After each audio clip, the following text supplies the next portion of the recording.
All done. All silent. Going. Gone. So congratulations. Welcome to the Current Market Insights podcast, brought to you by Harris Partners Real Estate. Each episode, we chat with real estate author and industry leader Peter O'Malley to discuss the current property market conditions and provide insights to assist you on your property journey. Hello and welcome to another edition of Current Market Insights. I'm your host, Ciaran O'Brien, and with me is Mr. Peter O'Malley. Peter. Ciaran, great to see you. Great to see you, buddy. I just want to jump in today and kick off. I'd love to do an episode that just focuses on the market in Sydney. We've now entered spring officially, so I thought we would be a really good opportunity just to talk about how last time we spoke, we gave a sense of what was happening in the market, but now we've had a little bit of time to get a feel for the buyers, get a feel for those vendors coming to market. So if you can, why don't you take our listeners through what the Sydney market's looking like at the moment, and do you feel there's been a dynamic shift at all in the last few weeks or so since spring really started in earnest? Thanks, Ciaran. Look, it's fair to say that the Sydney market is dealing with a deluge of stock, as happens in spring. Yep. So the auction clearance rate, as our listeners would know from previous weeks, was sort of in the mid-50s heading towards 60. Yeah. Suggestive of a really strong environment for vendors. The auction clearance rate last week on SQM Research's numbers was 51%. Okay. So we have seen a pullback there, and that has pulled back on the back of an increase in stock levels with 1,115 properties up for auction, which is a bit of a sharp jump on the norm. Yep. So there's no doubt that the market is struggling to absorb extra stock levels at the moment. It's still above 50%, so that's a good story in and of its own right. I think the next most interesting stat is that of the successful auction campaigns, 310 sold prior, meaning that the owners were more than happy to grab the money and run, and 263 sold under the hammer. So there's a very, very clear breakout where most weeks that's at a 50-50, those two numbers, as you know, it breaks 50-50, but there's a very clear preference last week of the successful sales to grab the money before auction day. Do you think that some of that reduction in the clearance rate is related to just the idea that people list in spring as a reflex almost, as opposed to necessarily having those more desirable properties that may benefit from a sale period? Or, I just get the sense that the spring market and maybe the post-Australia Day market, people just list because that's the time to do it. So there's possibly a deluge of lesser desirable property coming to market. Would that be reasonable? Look, no, I wouldn't say so. I wouldn't say it comes back to the quality of the property. The listing numbers are up, therefore the clearance rate is down by a few percentage points. Happens every year in spring. We spend all year saying to people, don't fall into the trap of thinking, spring is this boom time where it'll go crazy. Yes, we know your garden look better. We know your house presents better in spring, but the problem is so does everyone else's. And if everyone comes to the market at the same time, suddenly you've got the same amount of buyers dealing with a much broader base of supply, and that's what we're seeing at the moment. So if the market is operating in a healthy way, would you expect that clearance rate will just creep up over the coming weeks as the market adjusts to the extra stock on hand? Well, look, when we last caught up, we did say that we felt that stock levels were being held back artificially by the weather pattern in Sydney specifically, and that the true spring market will start probably a month later this year. It's normally in full roar by mid-September, but it's looking like it'll be post-October long weekend now when you do see the big surge in listing numbers, and that's driven by the fact that people were getting their properties ready for market through July, August, and couldn't catch a break with the weather. So, we need to counter that with the fact that there was a lot of highly publicised mass job losses in the banking sector last week. Yep. That would have rubbed on, buyer sentiment a bit. Increasingly, we're hearing through channels that companies are looking to outsource jobs to AI and offshoring, and that's we've got some big employment data coming through. Whether it shows up in the next employment reading or the one after, but that is something that we're also seeing out there, is that lots of people are being spoken to about redundancy. So both in my social network and professional network, there is, there's not the buoyant jobs environment that it has been. It's interesting you mentioned jobs, and we won't spend any real time on it today, but obviously the job figures are due to release tomorrow, and they're a major factor of what may dictate or put pressure on the RBA to make their next rates decision, which is at the end of this month. Just based on what you've said and based on your observations, conversations, and your kind of read, what do you think the figures are likely to look like? Do you think that we're going to see an increase in unemployment? Do you think we're going to see it remain stable or drop? Do you mentioned the bank sector's cutting a lot. Could that potentially pave the way for other major banks or major corporations to do the same thing? I mean, are we entering a bit of a cycle now where the economic environment gets slightly tougher again, whilst the economy itself is actually performing pretty well? Yeah, look, I don't pretend to know what the next employment number is because I don't know how it's calculated, whether these job losses that we've been hearing about in the last 2 weeks are captured in this reporting period or it's the one after. I do suspect that you might see some upward pressure on the unemployment rate in the next 6 to 12 months, because there's no doubt that corporations, I won't just blame the banks, even though that's fun and easy to do. Please do. But there's no doubt that corporations who are struggling to grow their top-line revenue, to grow their profits, are seeing that they have to cut costs. Yeah. And the easiest way for a corporation to cut costs at the moment is to outsource offshore jobs, outsource to AI or send the job offshore, and that's what's happening, and that's why we're feeling it in the employment market here. So, just a couple of weeks ago, I asked one of the property managers in the company, "How's your day going?" And she said, "Oh, not real well."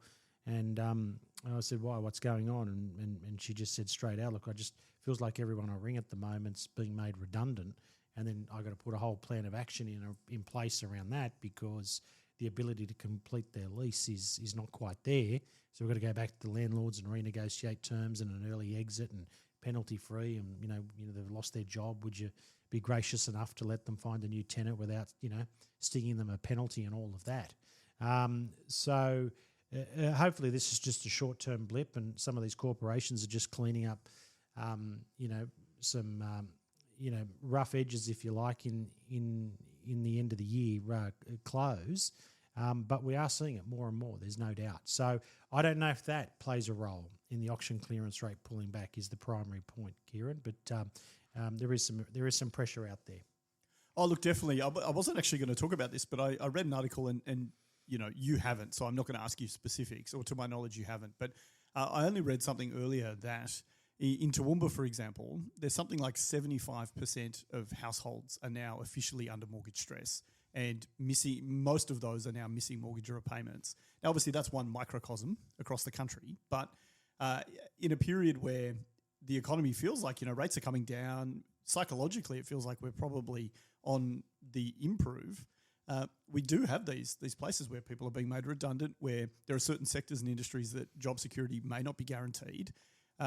And we could very well see some mortgage stress creeping back, significant mortgage stress creeping back into the property market. As you say, at a time where stock's coming on and we've got all these promises of government incentive, there's so much going on that sounds positive, but in fact, that's really not necessarily what's happening on the ground. Yeah, so look, I guess what you're touching on there, and I know before we started recording today, the big number you're looking to see drop is the Australian unemployment rate, which is great. Yeah. But another big number that will drop by the time the audience is listening to this podcast is, what does the US do overnight with their interest rates?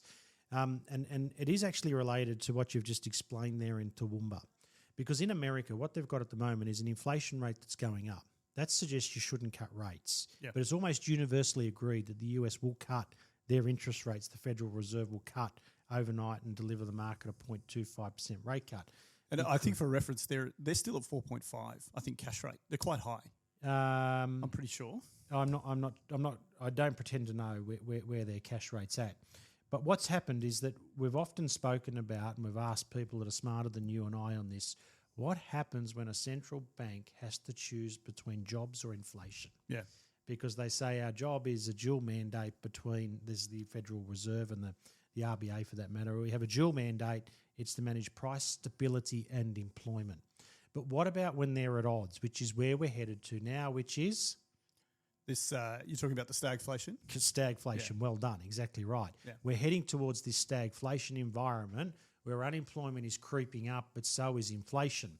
So if you cut rates to get the jobs going, you send inflation higher. And this is why you've got gold that's running. We spoke, 2 weeks ago about the gold price and how strong it was. Well, I can tell you, it's only gone one way since. It's just gone straight up. Yeah.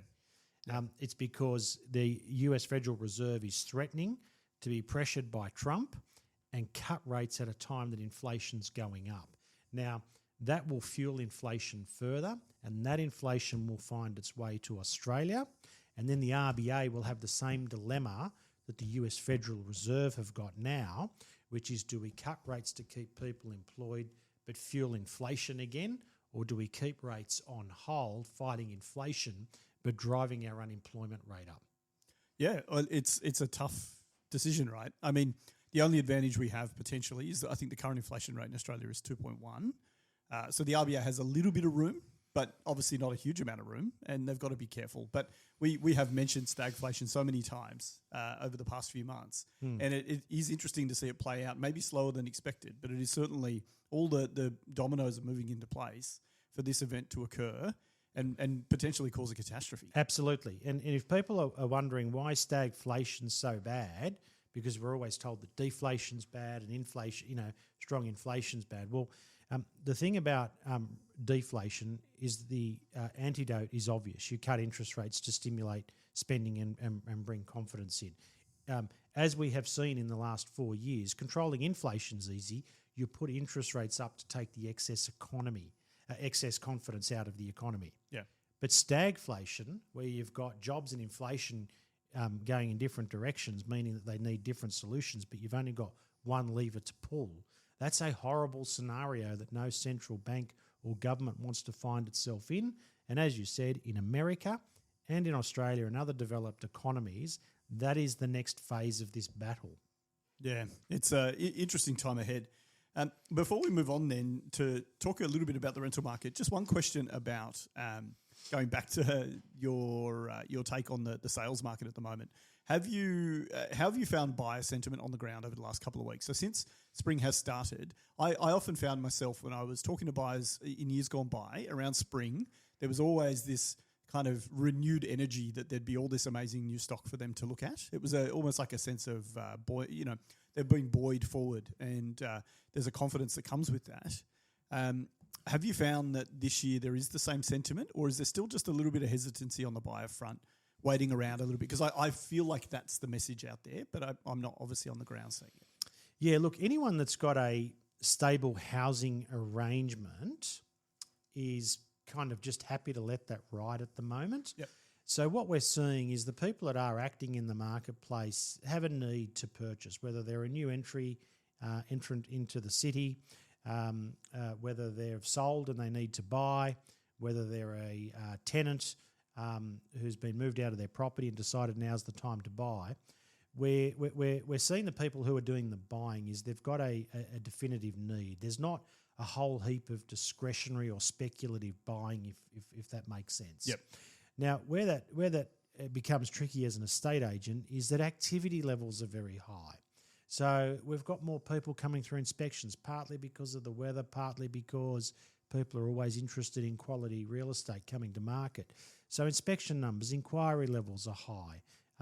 But people are, on the whole, walking in and out of open houses without much purpose. As an estate agent, you need that discernment and experience to spot the person who's not here just to have a little sticky beak, but the person that's here to perform.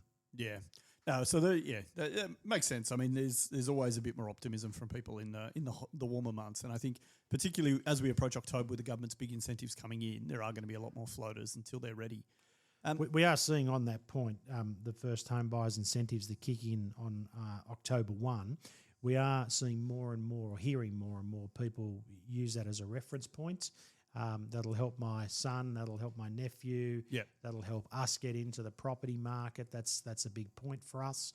So we do feel... Until October 1 hits and prices jump 10% to factor that in. Well, I think it'll be a little bit more gradual than that. I think it will heat up the bottom end of the market. It won't be like a straight-out cash incentive that here's $10,000 incentive if you buy a house, so the market goes up $30,000. I don't think what this incentive is will do that. But at the end of the day, as we've previously discussed, the incentive will ultimately cause the market to push up at a higher rate than the incentive on offer, meaning that the incentives the governments are putting in place is not really a first home buyer incentive. It's a vendor reward because they want developers to have the confidence to build and know there's a ready-made market at the other end looking to buy the product from them. Yeah. Look, as we move forward, Peter, you mentioned that one of the segments in the market you've seen at the moment is tenants looking to buy who may have been shuffled out of a property. We haven't actually had a good chat about the rental market in Sydney for a little while.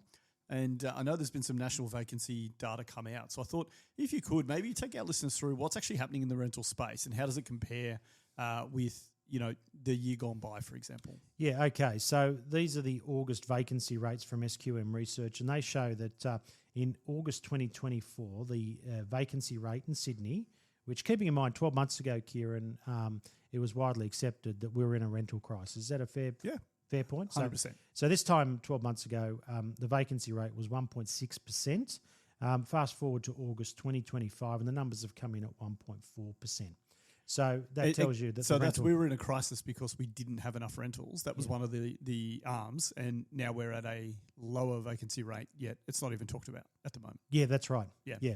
So call it a bit over 10%. What's that? 12.5%. Yeah. Less properties on the market at the moment than what there was this time 12 months ago.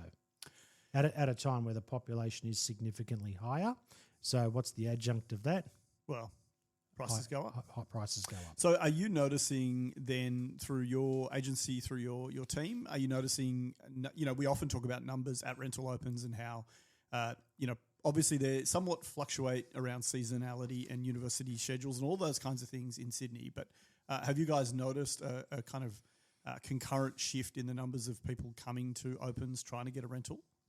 Well, I think we discussed this during winter. What we saw during winter, for example, was we were experiencing higher highs and higher lows. Yeah. So what I mean by that is that properties are continuing to get record prices for rent, but when we had a seasonal dip, a low period being winter, we felt that seasonally, but even still, it was still higher than what it was the previous winter, and winters gone by. So higher highs and higher lows is how you describe the trend in the rental market at the moment.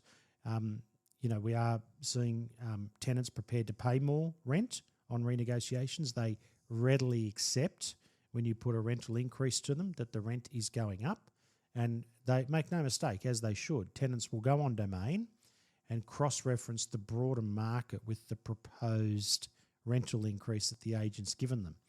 And on the whole, if tenants can find better value in the open market than with their existing landlord, they will move.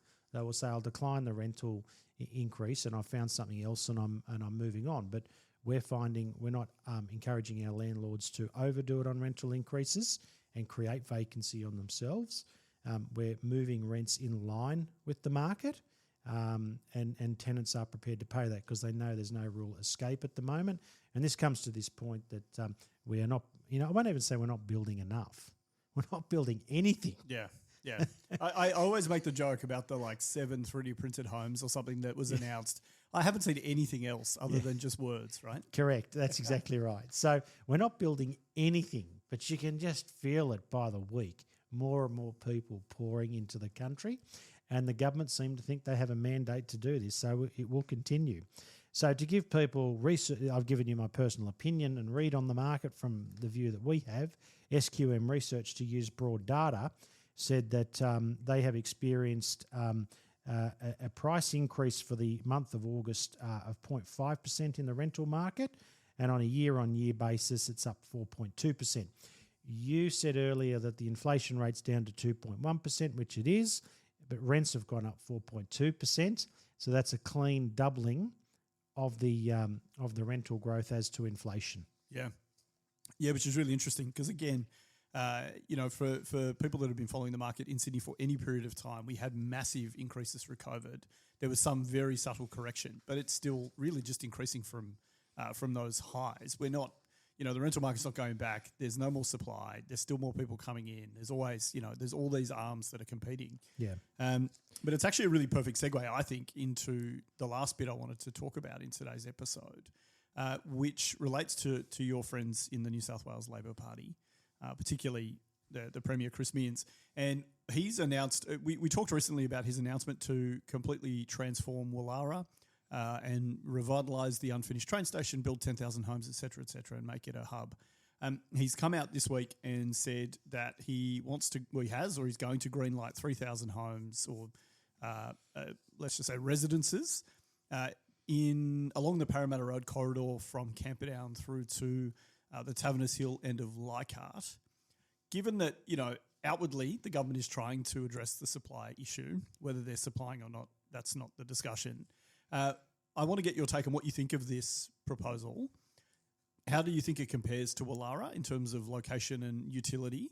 And do you think that this is the kind of messaging that is being well received by people you talk to who are actively looking for property? Yeah, thanks, Ciaran. Look, I'll address that. I'll just go back to one point, though, about price growth, because there's some other interesting numbers here I just wanted to go on if you didn't mind. Sure. So, as we've just said, rental price growth in Sydney is 4.2%, which is double the inflation rate, yeah? Yep. So just grab hold of some of these numbers. In Brisbane, rental price growth in Brisbane for year on year is 7.3%. Wow. So what are we talking there? Nearly 4 times, 3.5 times yeah. the inflation rate. Darwin, the price growth year on year is 8.9%. So we're talking 4.5 times. Yeah. Yeah. Hobart, rental price growth is 10.6%. Yeah, that's now rents are a major component of the CPI basket that comes to determine the inflation rate. So if just to round that out, Adelaide's at 2.4%, so that's flat. Canberra's at 1.2% annual price growth, which is below inflation, and Perth is at 5.6%, which is well above the inflation rate as well. So if the governments continue to push people into Australia and into these major cities before they do the developments that you've just the sort of developments that you've just asked about on Parramatta Road, inflation will have upward pressure on it, not just because of rents, but in part because of rents, and then we're going to get another inflationary outbreak. Yeah. There's no doubt.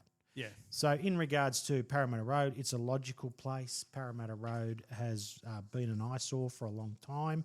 It's not the first time. This is, directly related to a lot of the people that listen to our podcast because it's here in the inner west. The thing about Parramatta Road, Camperdown, when they put apartments up and down there, felt like about 20 years ago. I remember 2004, I think. They developed those.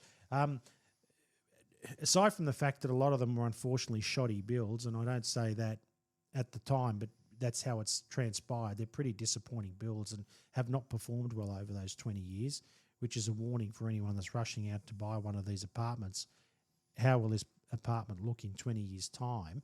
But it was the right location to put those because it was close to the hospital, it was close to Sydney CBD, buses running up Parramatta Road, close to the universities, etc. So in terms of localities, Parramatta Road is a good locality to do that. Leichhardt, the precinct that they've drawn on the map here that they have scheduled in Leichhardt to do this, it's probably not quite as appealing as the Camperdown section because it's not as close to the CBD. It's not as well supported by immediate infrastructure. I don't think too many university students want to live in Leichhardt and walk up Parramatta Road to university in Camperdown, yeah? No, and they would jump on the bus, but even, this is at a time where bus services are consistently being cut back in Sydney. At a time that traffic's tripled. Exactly. I drive Parramatta Road many mornings. It's horrible. We were in Bali at Christmas and we said to the cab driver, here, mate, we'll fix you up here. Thanks, we're just going to walk. And we walked 2 kilometres up the road and we turned around, the cab driver was driving next to us. Yeah. And that's what Parramatta Road's turning into is that, you can say, I'll get on the bus. The bus is going nowhere either. You're better off. It's quicker to walk. Oh, it is because, partially, and there's a whole other bugbear, but, drivers don't respect the bus lanes. But it is at a time where they're cutting services. I commented to you off air. I think the location makes sense, but I also think they've made some pretty weird infrastructure in terms of public transport decisions in that corridor, considering it's a major arterial road, it's still very poorly facilitated, I think. And there's so many choke points that just mean that, I come in from Homebush. Most days I drive down Parramatta Road and the bottleneck starts well and truly before you get anywhere near Leichhardt, and it continues all the way through to Central Station. It's a horrible drive. Yeah, totally. So if we go to the quote by Darcy Byrne, this is out of the Herald, is it, Ciaran? I think this one's off the Guardian, actually. The Guardian, okay. Similar story. So the Inner West Mayor, Darcy Byrne, said our Inner West community wants to see more desperately needed homes delivered, and local people are telling us that the Parramatta Road corridor is the right location for higher residential densities. By partnering with the government to build more homes on Parramatta Road, we can give more of our young people and essential workers a place to live in the Inner West and make sure that increased density is distributed fairly across our whole community.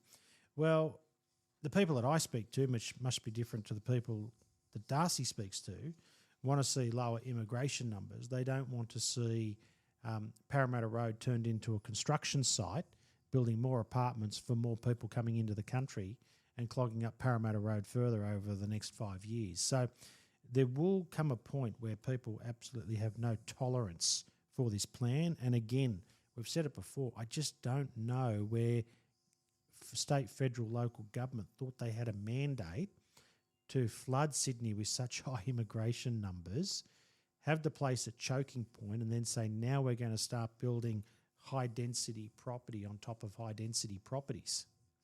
Yeah, it's interesting. I mean, Parramatta Road, particularly around Camperdown, has been a construction site on and off for the last decade anyway, given it was so heavily integrated into the WestConnex project. I mean, there's been sections there that literally were under construction for most of the years I lived there, and then when we moved even. But I wonder too, I only was reading, might have been yesterday or this morning, about the tunnel boring machine that's just cut through the final bit of the bit of tunnel to connect Westmead to the Metro, which, outstanding service. The Metro I have nothing but praise for. Westmead is probably, if not going to be Sydney's biggest hospital in the next few years. I mean, it's a perfect location. But they finished cutting through the tunnel yesterday, let's say, and the article suggested that the station won't open until the earliest 2032. Now, it's 2025 right now. That's 7 years away. I have to wonder, even with this announcement of Parramatta Road's great precinct and all these houses, if it takes them 7 years from cutting a tunnel to opening a station, I wonder what hope in Buckley's they have of delivering any apartments on Parramatta Road before most of the people that have moved here are forced to go anyway. Oh, look, my point is they might deliver apartments on Parramatta Road, but they're not going to go to the young people of the Inner West if they keep the immigration policy at what it is. Well, I said this about Woollahra. I just don't see how anyone can afford them anyway. Just because they're new and affordable under the Premier's kind of mandate in inverted commas. It's such a highly popular and preferred location to live that I just don't see why people that are already established who want to be a little bit closer won't snap these up anyway. It doesn't seem like a good solution to me, but that's just me venting. Who's your team playing this week in the footy? We don't talk about that, Peter. Okay. We don't talk about it. I take it you don't have a team running around this weekend? Look, the Bunnies aren't going to run around this week. Okay. They're not going to run around. I did see, for anyone who follows, Jai Gray got the kind of, South's Players Player Award, which I think is an outstanding recognition. Yeah. Look, I don't know. I actually think the finals are going to be super interesting this year. We've had, I reckon, 4 phases of dominance throughout the season. There's been... the Bulldogs were really strong. Then we had a period where you could say the Broncos were on track, and then the Raiders were on track, and then Penrith looked strong, and now they all just keep stumbling at little blocks. I don't know. It's going to be a great finish. Well, let's just say that karma has bitten the Dogs. Karma for stealing the Tigers' best player. That was a very dirty play, and couldn't be happy to see the way that's unfolding. I don't know who that is, mate, because it can't be Lockie Galvin. He's dreadful. On that note, let's wrap up for today, Peter. Really great discussion, actually, some important topics. But as always, I really appreciate you taking the time. Thanks, Ciaran. And thanks to everyone for listening to Current Market Insights. We look forward to speaking with you next time. Thanks for joining us on the Current Market Insights podcast, brought to you by Harris Partners Real Estate, the podcast providing real estate insights you won't find anywhere else.